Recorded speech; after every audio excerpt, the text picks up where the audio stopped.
우리 주님께서 늘 우리에게 복음 전하라 말씀 가지고 우리를 촉구하십니다. 우리 주님 말씀하실 때에 나를 보내주옵소서 응답하는 여러분 되시기를 간절히 바랍니다. 오늘 성화를 이루는 삶이라고 하는 제목으로 하나님의 말씀 선포하겠습니다. 신명기를 보면은 우리 삶의 세세한 규례들이 기록되어져 있습니다. 이는 십계명에 대한 구체적인 적용의 말씀입니다. 오늘 읽은 신명기 22장 8절, 이 말씀은 살인하지 말라라고 하는 6번째 계명을 구체화한 말씀입니다. 얼마나 구체적이냐면은 집을 지을 때 지붕에 난간을 만들지 않아서 만약에 떨어져 죽는 일이 발생한다면 그 책임은 주인에게 있다, 그렇게 말씀합니다. 이스라엘의 지붕은 우리 경주의 기아 지붕 같은 그런 지붕이 아닙니다. 경사가 있는 것도 아니고 곡이 있는 것도 아니에요. 그냥 평평한 지붕입니다. 지붕이 평평하기 때문에 사람이 올라갈 수 있는 생활 공간이 되는 겁니다. 지붕에서 모임도 갖습니다. 운동도 할 수 있고 아이들이 뛰어놀 수도 있습니다. 이렇게 삶의 일부분인 지붕에 난간이 없다면 아이들이 뛰어놀다 떨어져 다칠 수도 있는 것이고, 어른이라 할지라도 밤에 발을 헛디뎌 큰일을 당할 수도 있는 것 아니겠습니까? 오늘 말씀 속에서 인간의 생명에 대한 세세한 것까지 규정해 주시는 우리 하나님의 사랑을 엿볼 수가 있습니다. 첫째, 난간의 의미입니다. 난간의 의미 첫째는 다른 사람의 생명을 소중히 여겨야 함을 가르치고 있습니다. 8절 말씀입니다. 내가 새 집을 지을 때에 지붕에 난간을 만들어 사람이 떨어지지 않게 하라. 그 피가 내 집에 돌아갈까 하노라. 우리는 코로나 팬데믹을 겪으며 방역 수칙을 지키며 예배를 드려왔었습니다. 코로나가 심할 때 내 몸 상태가 안 좋은데 열이 나는데도 나는 내 믿음 지키기 위하여 반드시 현장에 나가서, 성전에 나가서 예배 드려야 해. 그러지 아니하고 교회를 위해서, 또 다른 교우들을 위해서 온라인 예배를 드렸습니다. 왜 그럴까요? 나에게는 남의 생명에 대한 책임이기 때문에 그런 겁니다. 본문의 표현대로 한다면 난간을 세우고 있는 것입니다. 해로운 첨가물을 섞어서 음식을 판매하는 사람들은 하나님께서 세우신 난간을 무너뜨리는 사람입니다. 육계명을 파괴하는 사람들입니다. 우리는 다른 사람의 생명에 대해서도 책임을 안고 살아가는 사람들입니다. 이렇게 다른 사람이 우리 집 지붕에 올라갔다가 난간이 없음으로 인해서 다치거나 죽는 일이 발생한다면 그 피 흘린 죄는 주인에게 있다, 규정하고 있습니다. 둘째, 이기심을 부리라고 하는 것입니다. 집을 건축하는 사람은 이렇게 생각할 수도 있을 것입니다. 내가 땀 흘려 번 돈 가지고 내가 내 집 짓는데 왜 이래라 저래라 하는 거야. 지붕 위에 난간을 세우든 말든 내 마음이지 왜 만들라고 규정을 짓고 그렇게 요구하는 거냐. 그러나 하나님께서는 나 혼자 살 생각으로 집을 짓지 말라, 그렇게 말씀하는 겁니다. 집을 팔면 다른 사람이 그 집에 들어와 사는 것 아니겠습니까? 이웃을 초청하여 이웃과 함께 이웃을 초청하여 함께 나눔을 갖는다면은 그 이웃과 함께 사용하는 셈이 되는 것입니다. 이렇게 집은 내가 지을지라도 공공성을 가지고 있는 것입니다. 그러므로 우리 성도들은 이기심을 가지고 이웃을 대해서는 안 된다 하는 것을 가르치고 있습니다. 둘째, 성화를 위한 교리 속 난간이 있습니다. 우리 교회는, 기독교는 많은 교리들이 있습니다. 그 교리는 물론 성경을 기초로 해서 만들어진 교리들입니다. 그 많은 교리들 가운데 오늘 몇 가지를 소개하면, 성도의 견인이라고 하는 교리가 있습니다. 하나님의 은혜로, 하나님으로부터 선택받은 성도들은 은혜 상태에서 영원히 떨어지지 아니한다. 다르게 이야기하면 한 번 구원받으면 그것은 영원하다. 이것이 바로 성도의 견인입니다. 이것이 성경이 말씀하는 교리입니다.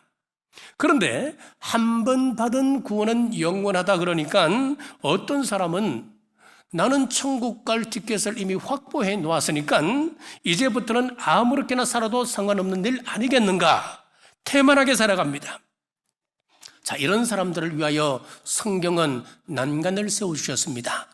로마서 6장 2절입니다. 그럴 수 없느니라. 죄에 대하여 죽은 우리가 어찌 그 가운데 더 살리요? 아니다. 구원받았다고 한다면 구원받은 사람답게 죄를 멀리하고 거룩하고 성화된 삶을 살아가야 된다. 성경은 그렇게 가르치고 있는 거예요. 이것이 바로 성도의 견인에 대한 성경적 난간입니다. 자, 예정론이 있습니다.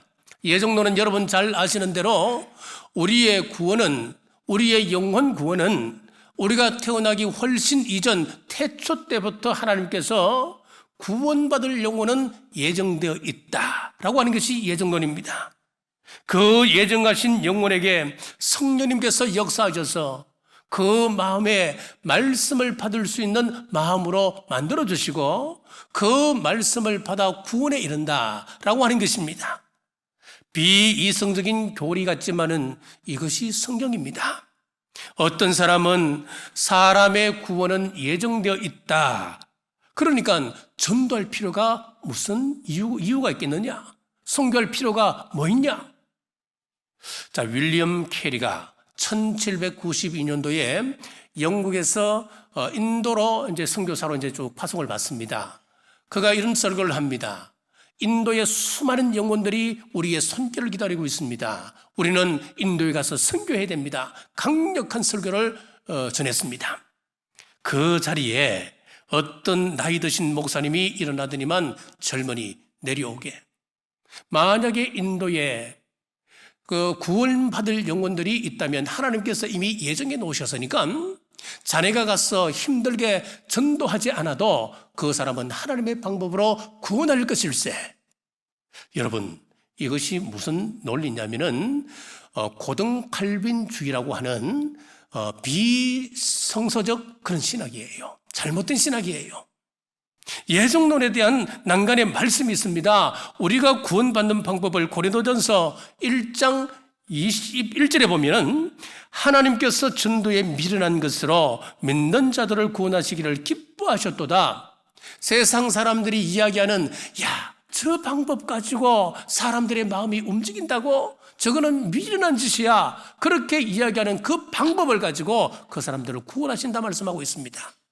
디모데후서 4장 2절에도 보니까 너는 말씀을 전파하라. 때를 얻든지 못 얻든지 항상 힘쓰라 말씀하고 있습니다. 우리 경주 남부교회 남부전도대가 있습니다. 자, 여기에 매주 목요일이면 은퇴하신 분들도 같이 나오셔서 그리고 함께 이제 활동을 하고 있는데 요즘 얼마나 많이 나오시는지 참 그분들을 보면은 마음에 감동이 있습니다. 왜 이렇게 나와서 전도하는 겁니까? 때를 얻든지 못 얻든지 하나님 말씀을 증거하라고 하는 그 말씀을 순종하고자 함입니다. 그리고 이 방법을 통해서 하나님께서 죽어가는 영혼들을 구원하시고자 하기 때문에 저희들은 순종함으로 나오는 것입니다. 저는 우리 경주 남부교회 남부전도대 참 마음이 갑니다. 참 감사한 일입니다. 구원에 예정된 사람도 전도라고 하는 이런 미련한 방법을 통하여 구원받게끔 되어 있습니다. 그러므로 우리는 부지런히 전도하고 부지런히 선교하며 말씀을 전파해야 됩니다. 이것이 하나님의 난간입니다. 이신칭의에도 교리도 마찬가지입니다. 죄가 있으면 천국에 들어갈 수가 없습니다. 천국은 의인들만 들어갈 수 있는 곳입니다. 그러면 어떤 사람이 의인입니까? 의롭게 산다고 해서 의인 될 수 있습니까? 내가 많이 구제한다고 해서 그 사람을 하나님께서 의롭다 그렇게 인정하실까요? 그렇지 않습니다. 자기 행위로 의인이 될 수 있는 사람은 단 한 사람도 없습니다. 자, 성경이 말씀하는 단 한 가지 방법은 자기 죄를 회개하고 예수 그리스도를 구주로 고백하는 것입니다. 예수님을 믿을 때 그 믿음으로 말미암아 죄는 덮임받고 아무리 죄 많은 사람이라 할지라도 하나님께서 의인으로 인정해 주신다 라고 하는 것이 이신칭의 교리입니다. 로마서 3장 28절입니다. 그러므로 사람이 의롭다 하심을 얻는 것은 율법의 행위에 있지 않고 믿음으로 되는 줄 우리가 인정하노라. 지금 바울이 로마서에서 그렇게 말씀하고 있는 거예요. 선행이나 도덕 윤리적으로 가는 것이 아니라 오직 믿음으로 천국에 갈 수 있다, 그렇게 말씀하고 있는 겁니다. 우리가 믿음으로 구원받았기 때문에 더 이상 선행은 필요 없다 그렇게 말할 겁니까? 선행이 필요 없다 말하는 사람이 있다면 그는 난간 없이 지붕에서 떨어진 사람에 불과한 거예요. 이런 사람을 위하여 성경에서는 난간을 세우셨습니다. 야고보서 2장 22절 말씀입니다. 내가 보거니와 믿음이 그의 행함과 함께 일하고 행함으로 믿음이 온전하게 되었느니라. 자, 이렇게 볼 수가 있습니다. 사도 바울은 집을 세웠고 야고보 사도는 난간을 세웠다. 참된 믿음은 반드시 선행이라고 하는 열매를 맺게끔 되어 있는 것입니다. 사랑하는 여러분, 하나님께서 세우신 난간으로 인해 구원에서 떨어지는 일 없기를 주님의 이름으로 축복합니다. 셋째, 성화를 이루는 삶입니다. 고린도후서 12장 7절 말씀입니다.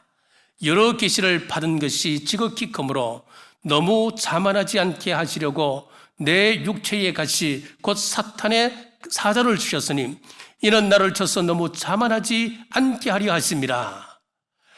자, 영적 거성들 가운데 난간을 세우지 않아서 떨어진 사람들이 의외로 많습니다. 우리 한국은 물론이고 미국, 영국에도 많이들 있었습니다. 처음에는 치유 은사를 받든지 아니면 예언의 은사를 받았다 하면은 그 은사를 가지고 기쁨으로 사역을 했었습니다. 미래를 예언합니다. 많은 병자들을 치유했습니다. 자, 명성이 자자합니다. 그러니 교만해져서 교주가 되고 자칭 메시아로 나가는 겁니다. 난간을 세우지 않았기 때문에 그의 말년은 망한 인생 되고 말았습니다. 역사상 사도 바울만큼 영적인 큰 체험을 한 사람이 또 누가 있었습니까? 그런 고린도후서 12장에 보면은 자신이 셋째 하늘에 이끌려 올라갔습니다. 그때 내가 몸 안에 있었는지 몸 밖에 있었는지 분간할 수 없었다라고 말씀하고 있습니다. 뿐만 아닙니다. 낙원에 이끌려가서 보고 들었습니다. 간혹 기도하다가 입신이라고 하는 영적인 체험을 하곤 합니다. 또 영이 몸에서 빠져나가는 유체 이탈이나 임사 체험을 하는 사람도 있습니다. 이런 경험을 하면 교만해져서 다른 사람은 안중에도 없어집니다. 심지어 방언만 해도 영적으로 교만해져서 방언 못하는 사람을 보면 우습게 생각합니다. 영적인 차원이 나보다 한참 아래인 것처럼 그렇게 생각하고 교만을 떨게 되는 겁니다. 사도 바울은 삼청천에 올라갔습니다. 그는 낙원을 보았습니다. 그러면 얼마나 우쭐우쭐해졌겠습니까? 그래서 하나님은 사도 바울에게 난간을 세워주셨습니다. 바울의 육체에 사탄의 가시를 두었습니다. 바울이 교만해지려고 하면은 사탄의 가시가 자신의 몸을 꾹꾹 찌르는 겁니다. 겸손해지게 만들었습니다. 육신의 가시 난간이 바울을 지켰던 것입니다. 우리 또한 은혜 받던 이후에 겸손해야 합니다. 그러기 위해서는 난간을 세워야 합니다. 예레미야 6장 10절에 보십시오. 내가 누구에게 말하며 누구에게 경책하여 듣게 할꼬 보라 그 귀가 환례를 받지 못하였으므로 듣지 못하는도다. 보라 여호와의 말씀을 그들이 자기에게 욕으로 여기고 이를 즐겨 아니하니 귀가 할례 받지 못했다라고 하는 이 말씀을 오늘 본문의 말로 바꾸어 보면은 그 귀에 난간을 세우지 아니하였다라고 하는 말과 똑같습니다. 은혜 받았으면은 우리 귀에 난간을 세워야 하는 겁니다. 귀가 할례 받지 못하면 선을 넘는 겁니다. 하나님의 말씀을 재단하기 시작하는 것입니다. 하나님의 말씀을 자기에게 욕으로 여긴다, 그렇게 이야기하지 않습니까?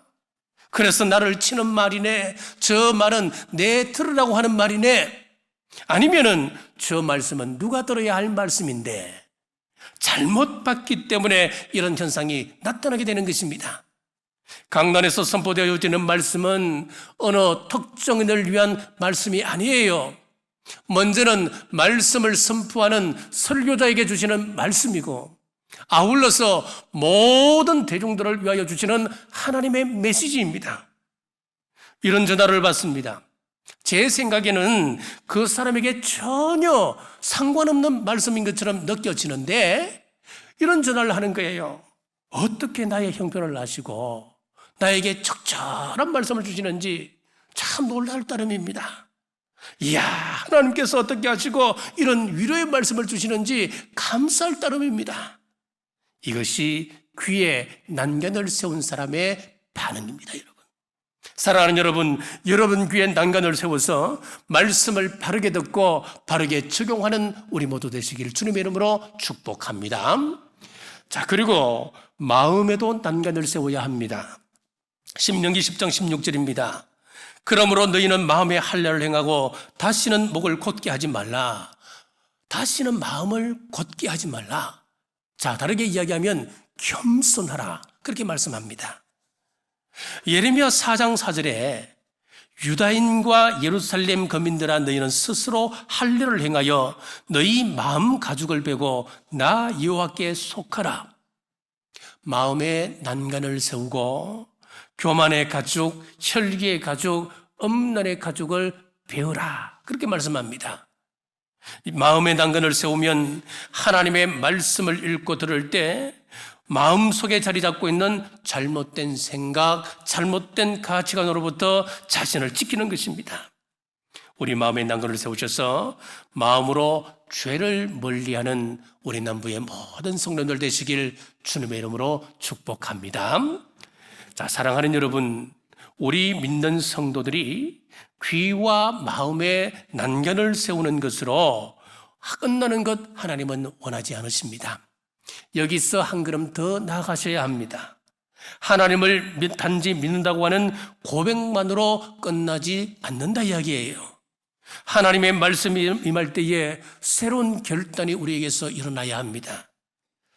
자, 미국 윌로크릭 교회를 설립했던 빌 하이벨스 목사님은 모태 신앙자가 아니었습니다. 이 사람은 16세 예수님을 처음 영접했습니다. 자, 그때 예수님을 영접하고 새로운 삶과 예수님을 위한 구체적인 결단이 없었기 때문에 그냥 교회에 왔다 갔다 하는 그런 신앙에 불과했습니다. 뭔가 발전 있는 성도가 되지를 못했다는 이야기입니다. 그러다가 20세가 되었을 때에 사귀던 여자친구와 헤어지게 되었습니다. 공한 마음을 어찌할 수 없어서 남미를 여행하게 되었는데 브라질의 리오데 자네이루의 한 해변 식당에서 우연히 옆좌석에 있는 노 부부의 대화를 듣게 되었습니다. 야, 좋다. 우리가 젊어서 안 먹고 안 입고 고생고생해서 이렇게 재산을 모아놨더니 노년에 이렇게 편안한 삶을 사는 것 아니겠소? 우리가 이 노년의 편안한 삶을 사는 것, 이거 보니까 젊어서 고생하는 것, 그거 다 의미가 있구려. 젊어서 고생하는 것 할만하구려. 이 말이 하이벨스 목사님의 마음에 탁 부딪혔습니다. 그토록 안 먹고 안 선 결과가 고작 해변의 고급 식당에서 즐기고 맛난 음식을 먹는 것이라고 한다면 나는 이런 삶을 살지 않으리라. 나는 우리 주님을 위해서 내 한 목숨 헌신하리라. 자, 그렇게 그 자리에서 결단을 하게 되었습니다. 그래서 자리에서 일어나 자기 숙소에 들어가 무릎을 꿇었습니다. 하나님, 내가 하나님의 종이 되겠습니다. 하나님을 위해서 인생을 살겠습니다. 헌신을 결단할 때에 하나님께서 그를 미국 최대 교회를 섬길 수 있도록 만들었습니다. 그렇습니다. 우리가 구원받은 백성이라면 믿는 표를 보여야 합니다. 헌신의 결단이 있어야 합니다. 주일 성수 시간은 하나님의 것임을 고백하는 것이잖아요. 우리가 왜 바쁜 시간, 힘든 시간, 도로가 얼마나 복잡합니까? 자, 그걸 다 여러분이 뚫고 이 자리에 오셨습니다. 왜 오셨습니까? 이것은 시간이라고 하는 것은 하나님의 것임을 고백하는 행위예요. 믿음을 가졌다 하면서도 포기할 것 포기하지 못하고 삶의 우선순위를 바르게 정하지 못해서 예배의 자리에 있어야 할 사람이 이 자리에 없다고 한다면 여러분 참 안타까운 일이지요. 성도라 하면서도 시대 풍조에 편성하여 꼭 주일을 예배당에 가서 예배 드려야 하나?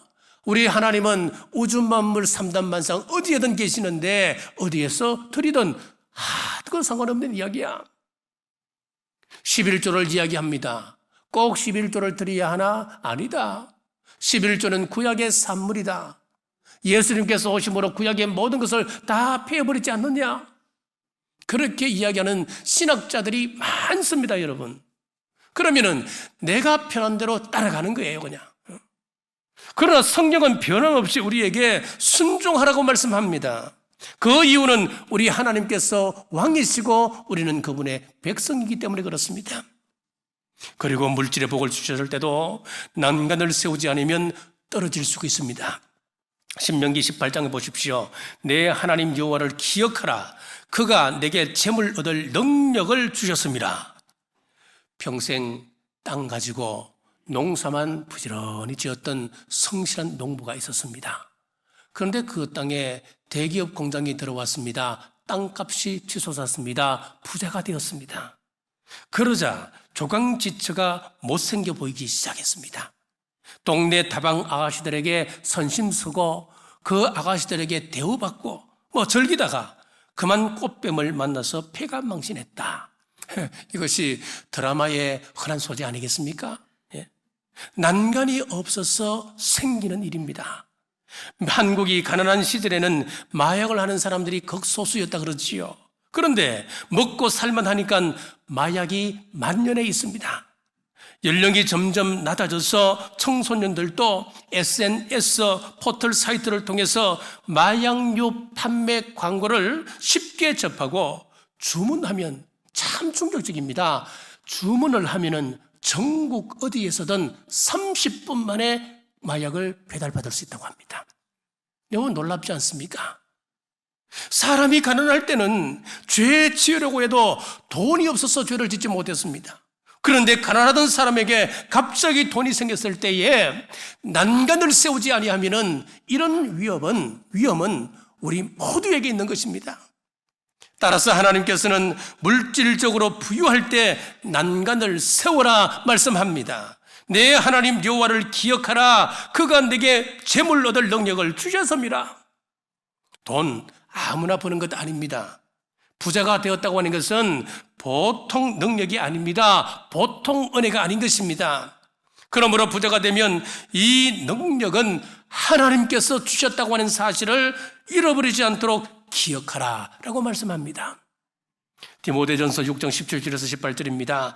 내가 이 세대에서 부한 자들을 명하여 마음을 높이지 말고 정감이 없는 재물에 소망을 두지 말고 오직 우리에게 모든 것을 후히 주사 누리게 하시는 하나님께 두며 선을 행하고 선한 사업을 많이 하고 나누어 주기를 좋아하며 너그러운 자가 되게 하라. 하나님께서 복 주셔서 물질이 많아졌다면 선한 사업을 위하여 나누시기 바랍니다. 내가 땀 흘려 고생해서 번 돈을 가지고 왜 쓰라 말라 그렇게 말하는 거야? 그렇게 말하지 마십시오. 주신 물질을 나누는데 즐겨하면은 그것이 난간이 되어서 더 풍성한 감사의 삶이 넘치게 됨을 믿으시길 주님의 이름으로 축복합니다. 말씀을 뵙겠습니다. 영어로 죄를 신 그렇게 이야기하지요. 여러분 죄 그러면 대부분의 사람들은 신 이 단어를 생각할 겁니다. 그런데 이 신과 함께 또 한 단어를 많이 쓰는데 트레스패스라고 하는 단어를 씁니다. 이 트레스패스는 어떤 의미냐면은 경계를 넘다. 오늘 본문의 표현을 빌리자면은 난간을 넘다 그런 의미를 가지고 있습니다. 그렇습니다. 난간을 넘어가는 것 그것이 바로 죄입니다. 우리 삶의 모든 영역에 난간이 있어야 합니다. 주일에는 어떤 일이 있어도 주일 성수하자. 힘들지만은 11조 생활을 비롯한 감사 생활, 그리고 교회에서 정한 하루 3번 골방기도 반드시 힘쓰자. 자, 이것이 나태해지기 쉬운 신앙인들을 지키는 난간입니다. 여러분, 이 신앙의 난관 허물지 마십시오. 사회생활 속에서도 난관을 세워서 교만함으로 남에게 피해를 주어서는 안 됩니다. 세상 사람들에게 손가락질 당하는 일은 적어도 우리 그리스도인들이 해서는 안 되는 겁니다. 도덕성의 난간을 허물지 마십시오. 지켜야 할 마지노선을 넘어서는 안 되는 겁니다. 개인의 생활과 가정생활, 사회생활과 신앙생활의 난간을 점검하시고 든든하게 세우셔서 신앙에 걸림돌이 없기를 주님의 이름으로 축복합니다. 기도하겠습니다. 오늘 신명기를 통하여 생명을 존중하시는 하나님의 마음을 깨닫게 하심 감사합니다. 난간을 세우는 것이 구체적인 이웃사랑이요 이기심을 부리는 것입니다. 우리 영혼의 난간도 세워주셨습니다. 우리를 창세전에 예정하시고 택하여 구원하신 것 감사합니다. 예정하셨지만은 전도를 통하여 구원하셨습니다. 그러므로 때를 얻든지 못 얻든지 최선을 다하여 전도하게 하옵소서. 우리가 얻은 구원은 취소될 수 없기에 행감이란 난간 또한 주셨습니다. 예수님의 얼굴로 하나님의 대행자로 이 땅에서도 칭찬받는 우리 모두 되게 하옵소서. 다시 오실 예수님 이름으로 간절히 기도드리옵나이다. 아멘.